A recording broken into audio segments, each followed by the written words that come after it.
Hello guys, అందరికీ నమస్తే. Today special పాలకూర పకోడీ అండి. పాలకూర పకోడీని పర్ఫెక్ట్గా రెస్టారెంట్ స్టైల్లో ఏ విధంగా ప్రిపేర్ చేసుకోవాలో మీతో అయితే షేర్ చేస్తున్నాను. తప్పకుండా చూసి ఒక్కసారి అయితే ట్రై చేసుకోండి. చాలా అంటే చాలా క్రిస్పీగా టేస్టీగా ఉందండి. అచ్చం బేకరీ స్టైల్లో చెప్పబోతున్నాను. వీడియో అయితే స్కిప్ చేయకుండా మొత్తం అయితే చూసేసేయండి. ఫస్ట్ అయితే ఒక గిన్నె పెట్టేసుకొని అందులో కొద్దిగా జీలకర్ర వేసుకొని 2-3 పచ్చిమిరపకాయలు దంచి యాడ్ చేసుకోండి. కొద్దిగా అల్లం వెల్లుల్లి పేస్ట్ కూడా యాడ్ చేసుకుందాం. ఈ విధంగా అల్లం వెల్లుల్లి పేస్ట్ వేసుకున్నాక మనం రుచికి సరిపడా కారం అయితే యాడ్ చేసుకుందాం. ఇంతకుముందు పచ్చిమిర్చి తీసుకున్నాం కాబట్టి కారం లైట్గా తీసుకుంటే సరిపోతుంది. ఈ విధంగా కారం తీసుకొని కొద్దిగా సాల్ట్, రుచికి సరిపడా సాల్ట్ వేసుకున్నాక మనం ఒక 2 పెద్ద సైజు ఆనియన్ని ఈ విధంగా కట్ చేసుకొని కొద్దిగా పసుపు వేసి వాటర్ వచ్చేంత వరకు కలిపేసుకుందాం.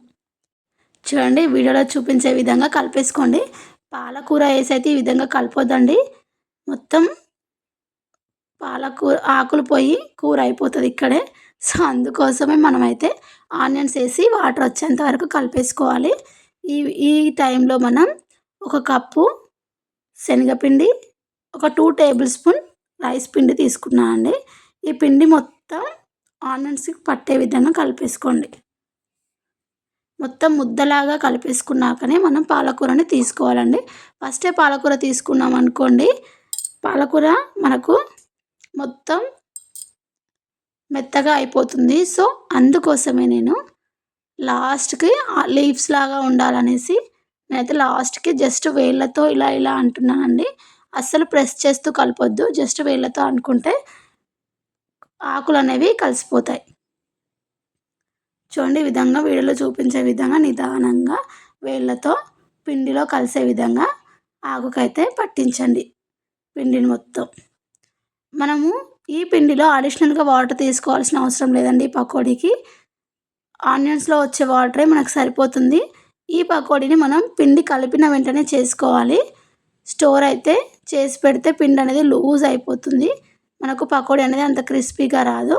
అందుకోసమే ఫస్టే మనం ఈ పకోడీని కలిపిన వెంటనే చేసుకోవాలి.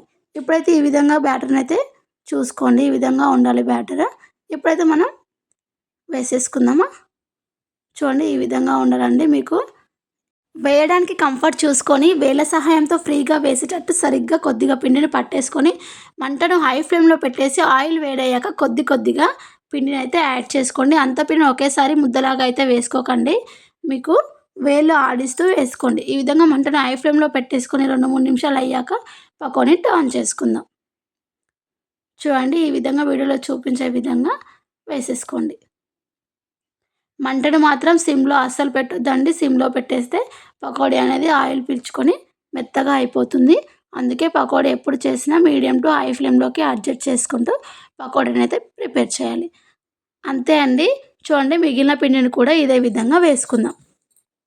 సేమ్ ప్రాసెస్ అండి. ఇంతకుముందు ఏ విధంగా వేసామో అదే విధంగా వేసుకుందాం. మనం ఆరోగ్యంగా ఉండాలంటే ఆకుకూరలు ఎక్కువగా తీసుకోవాలని వైద్యులు, న్యూట్రిషన్లు చెప్తుంటారు.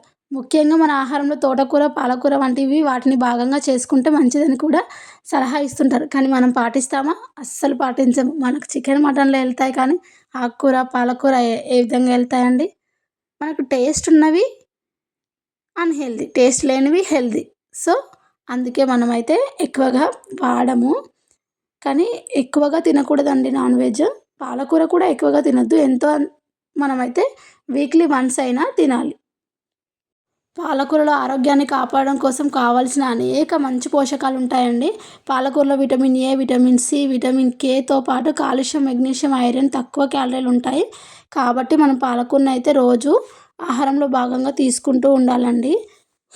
పాలకూరను మన ఆరోగ్యంలో భాగంగా చేసుకోవడం వల్ల అనేక ఆరోగ్య సమస్యల నుంచి బయటపడవచ్చు. పాలకూరను ఆహారంలో భాగంగా చేసుకోవడం వల్ల బీపీ, మధుమేహం వంటి సమస్యల నుండి కాస్త ఉపశమనం లభిస్తుందండి.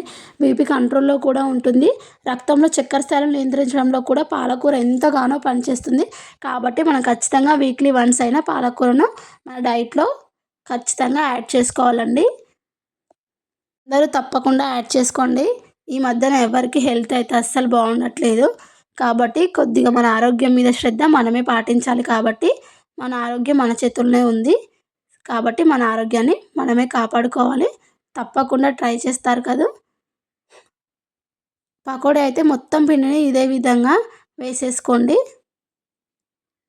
అంతే అండి, అయిపోయింది పకోడీ. చాలా అంటే చాలా ఈజీ. తప్పకుండా ట్రై చేసుకోండి. ఇంకొక లాస్ట్ బాబీ అయితే వేసేసుకుంటున్నాను. ఈ విధంగా వేసేసుకొని మంటనైతే హై ఫ్లేమ్‌లో పెట్టేసుకుంటున్నానండి. చూడండి, ఈ విధంగా అయితే వేసేసుకోండి. వేళ్ళను మనము ఎంత ఫ్రీగా మూవ్ అయితే అంత ఫ్రీగా వేసేసుకోండి. ఓకేనా? ఇప్పుడైతే చూడండి ఎంత క్రిస్పీగా వచ్చిందో ఫైనల్‌గా. చాలా అంటే చాలా టేస్టీగా వచ్చిందండి. ఇది ఇది 2 డేస్ వరకు నిల్వ ఉంటుందండి. గ్యారంటీ ఇస్తాను. అంత క్రిస్పీగా ఉంది. టేస్ట్ అనేది అస్సలు మారదు. తప్పకుండా ట్రై చేసుకోండి. ఒక్కసారైతే స్మాష్ చేసి చూద్దామా ఏ విధంగా వచ్చిందో. చూడండి, పర్ఫెక్ట్‌గా క్రిస్పీగా వచ్చిందండి. ఎలాంటి డౌట్ అయితే లేదు. తప్పకుండా ఒక్కసారైతే ట్రై చేసి కామెంట్ బాక్స్‌లో కామెంట్ చేయండి. Thank you for watching. Please subscribe to my channel.